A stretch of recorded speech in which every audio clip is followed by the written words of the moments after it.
It's opening night for the 2021 San Diego Gulls. We'll tell you about the new guys and we'll let you know who's returning as well. Plus, we'll hear from head coach Kevin Dineen. And we'll have plenty more as Gulls All Access presented by California Coast Credit Union begins now. For Carrick, wrap around.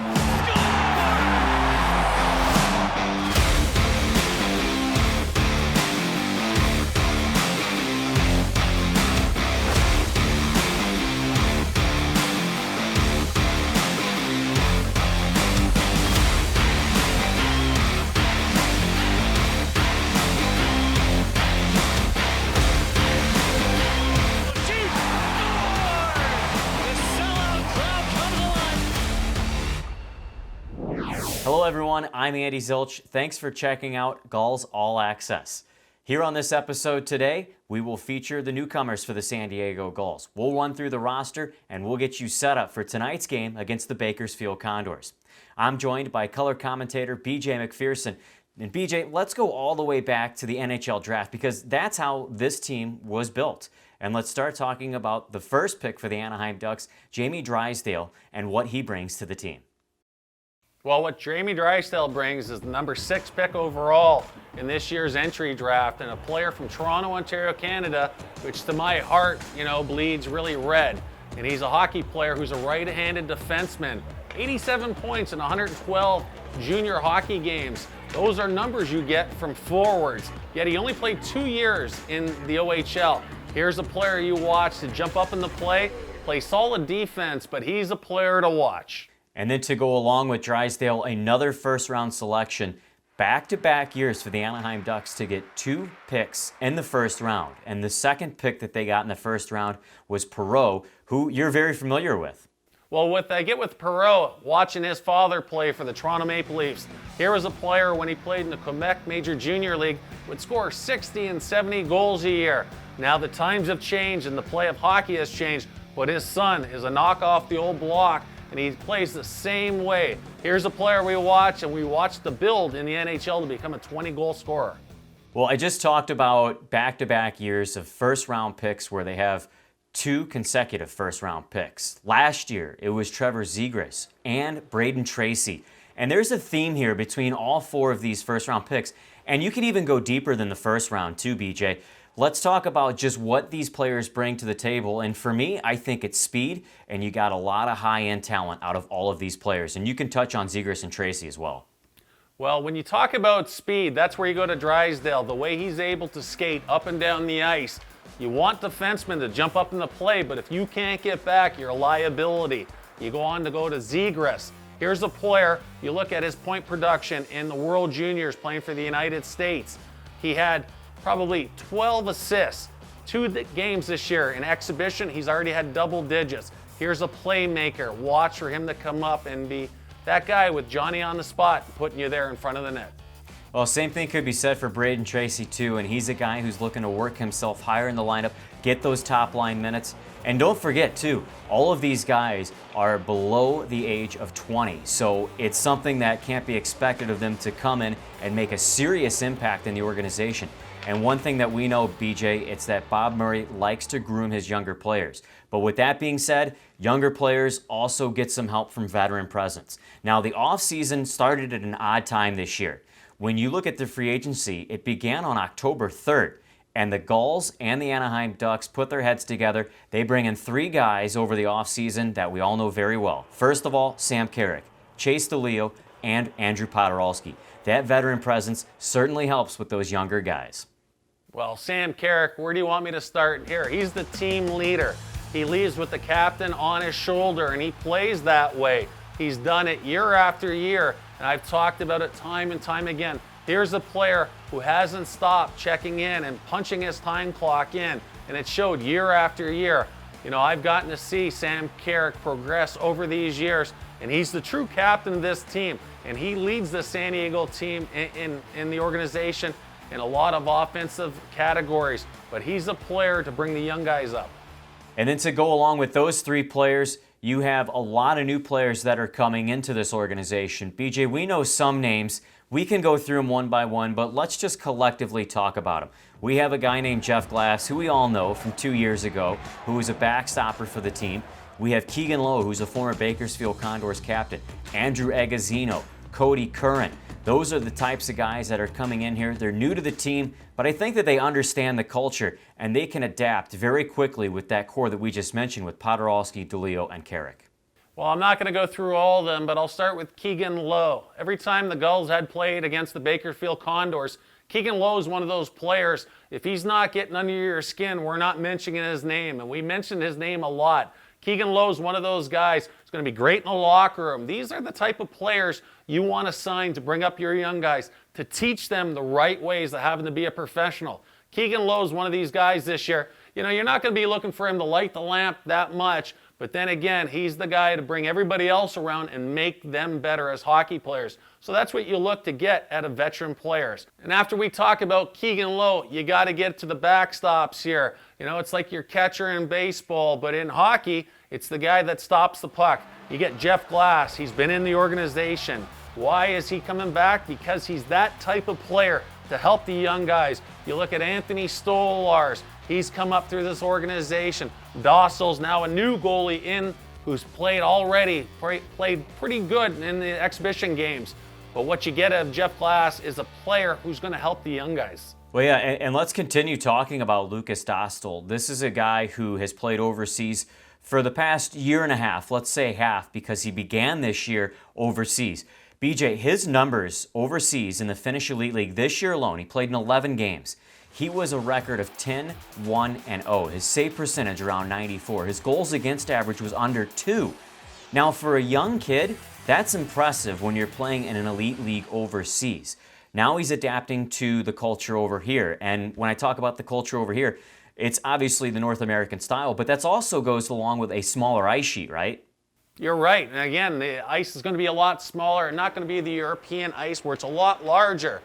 The numbers he's produced in the last year and a half are numbers you can only wish and dream about. Again, the organization has always brought up the young goaltending. Goaltending's never been a problem here with the Ducks.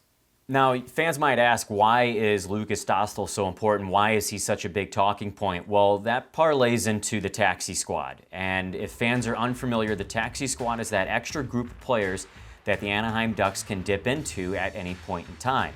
And you have to have one goalie. You can have as little as 4 players, as much as 6 players on there, but you do have to have another goalie. So that means that there's technically 3 goalies that the Anaheim Ducks can pick and choose from.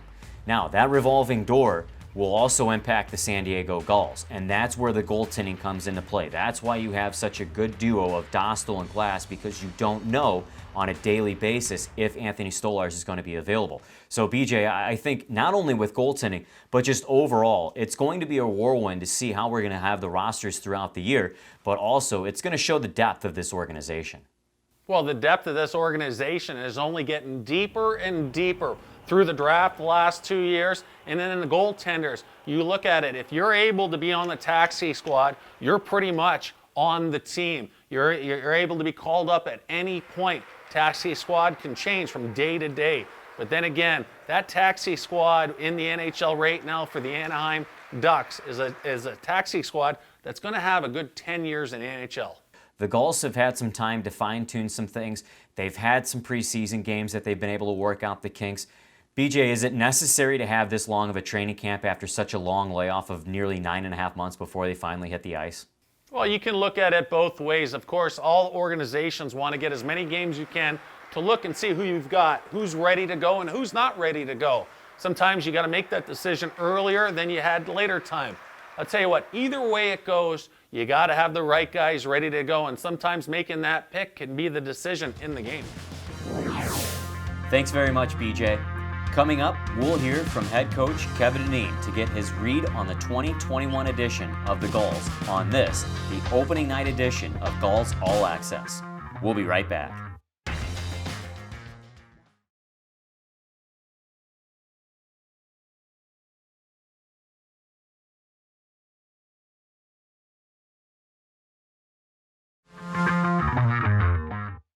You can catch tomorrow night's game from 5 Point Arena in Irvine right here.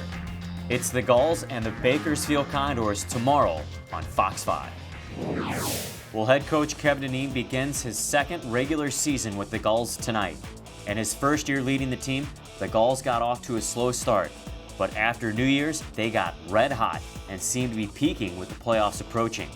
But then the season came to a premature end and the playoffs never happened. I caught up with Coach Dineen earlier to learn his thoughts on this season.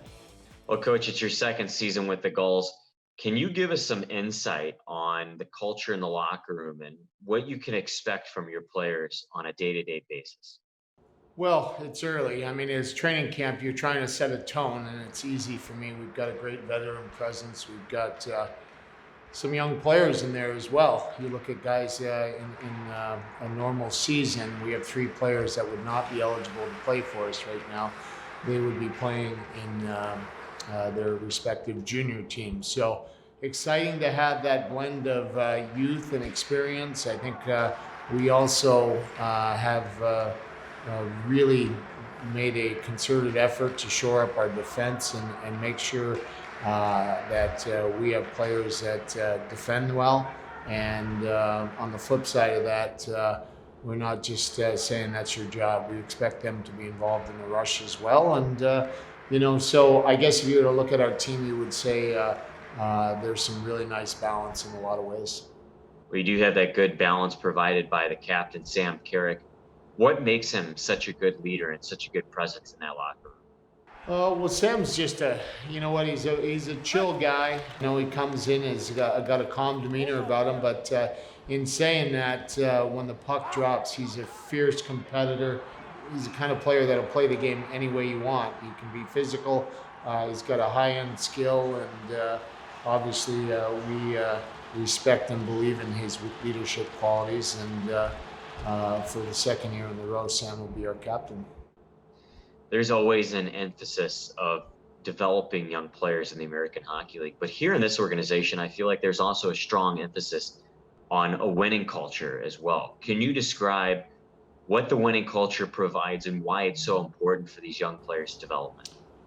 Yeah, hey, winning goes hand in hand. The conversation's been had 1,000 times. It's always in every American League locker room, and it's no coincidence that we were excited to have a couple players at the World Junior Tournament this year and excel at that against players their own age, and now we're asking them to take that on to the next level and to come in here and have success as well. So exciting for us, disappointing that our fans in San Diego are not able to see that, because you know what, that's kind of the carrot when you have these young skilled players and you have an organizational belief that they will spend some time in the minors and work on their areas, the little hiccups that are happen with a lot of young players. It's a pretty special thing for our fans. So we're sorry that they're going to miss some of that development curve, but we look forward to having them back in the building soon.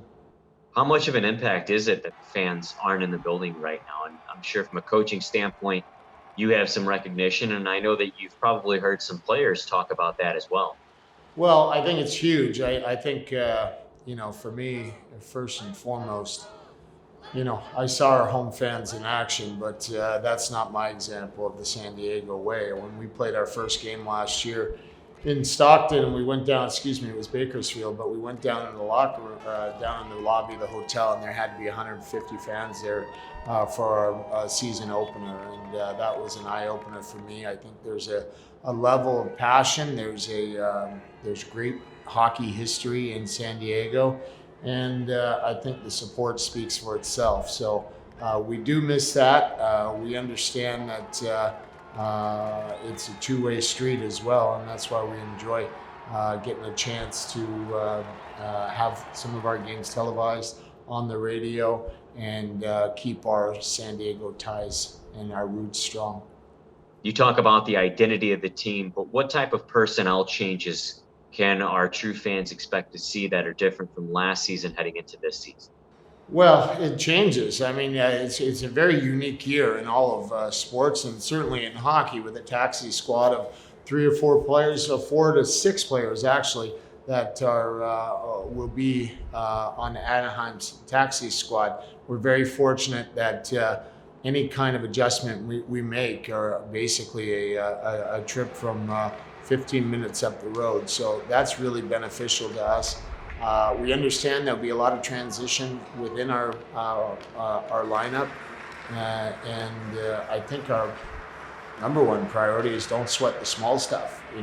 Things are going to happen, and you know what, you get excited. In saying that, to start the year, we're excited. We're enthused about the product we're going to put on the ice, and we feel we can compete with any team right now in our whole league.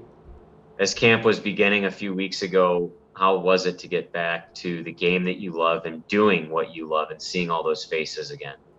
Yeah, you know what? This is it. I mean, for us, you have a long time off, and I got to tell you, when you're around these young guys like this, it's great. I mean, they talk about keeping you young. You're keeping up with whatever, we used to say movies, now it might be Netflix. It's whatever the local music is. It's just fun to be around these players. And the real joy is you get to watch their progression and how they develop not only as players, but as people as well. And there's players that I've had a conversation with, and it's amazing the amount of growth I've seen in 1 year.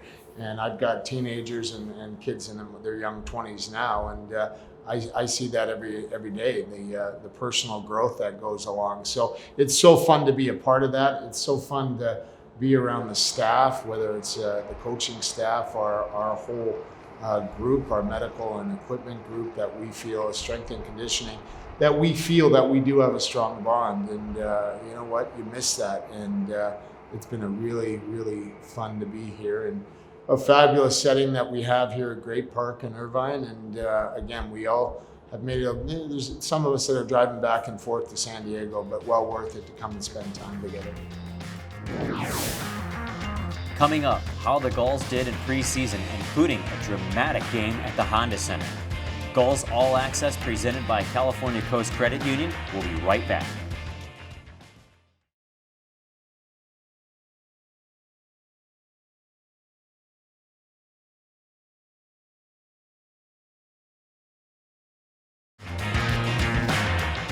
Welcome back to Gulls All Access, presented by California Coast Credit Union. With the AHL season about to unfold tonight, the NHL season is already 3 weeks underway. As the primary affiliate of the Anaheim Ducks, the Gulls continue to groom and develop players to make an impact in the NHL. Through the early stages of the season, we zero in on former Gulls who have already made an impact this season. Forward Max Comtois remains among the team leaders in goals and points, thanks to an explosive opening weekend where he scored 3 goals in the first 2 games with the Ducks. Absolutely incredible. Another Gulls graduate, John Gibson, continues his stellar play at the NHL level. His save percentage soars. The goaltender has already posted 2 shutouts on January 26th at Arizona and on January 18th versus Minnesota. Gibson flashed the right pad. His consistent play has kept him among the league leaders in all major goaltending statistics.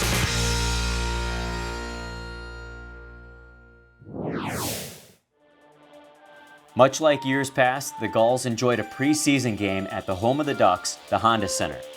San Diego battled their biggest rival, the Ontario Reign, last Friday. The game featured a fight, big hits, and an early lead by the Gulls. They score! And that shot might have been deflected in front by Chase DeLeo. A goal on special teams, power play, just 11 seconds into the minor to Austin Strand, give the Gulls a 1-0 lead. The Reign tallied 3 consecutive goals in the second period to take a 3-1 lead deep into the third period. The Gulls showed resiliency and started a comeback with 3:26 remaining on a goal from Isaac Lundestrom. Laredo coming in across the line, broke the defense, centered, score! Isaac Lundestrom! Gulls are not out of this thing yet. The game was forced to overtime after a tying goal was scored in the closing minutes. Shot, score! San Diego ties it up. Lundestrom closed the book on the comeback with a thrilling goal 59 seconds into overtime.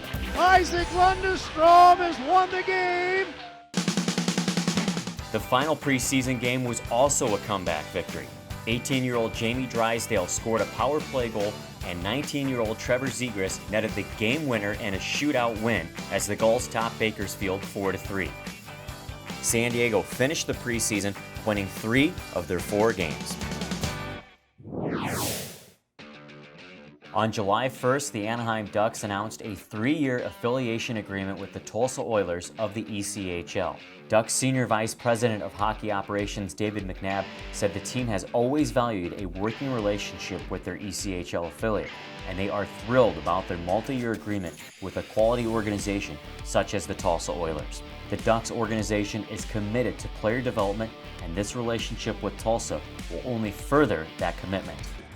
The Ducks reassigned players like Roman Durney, Ali Eriksson-Ek, Bryce Kinda,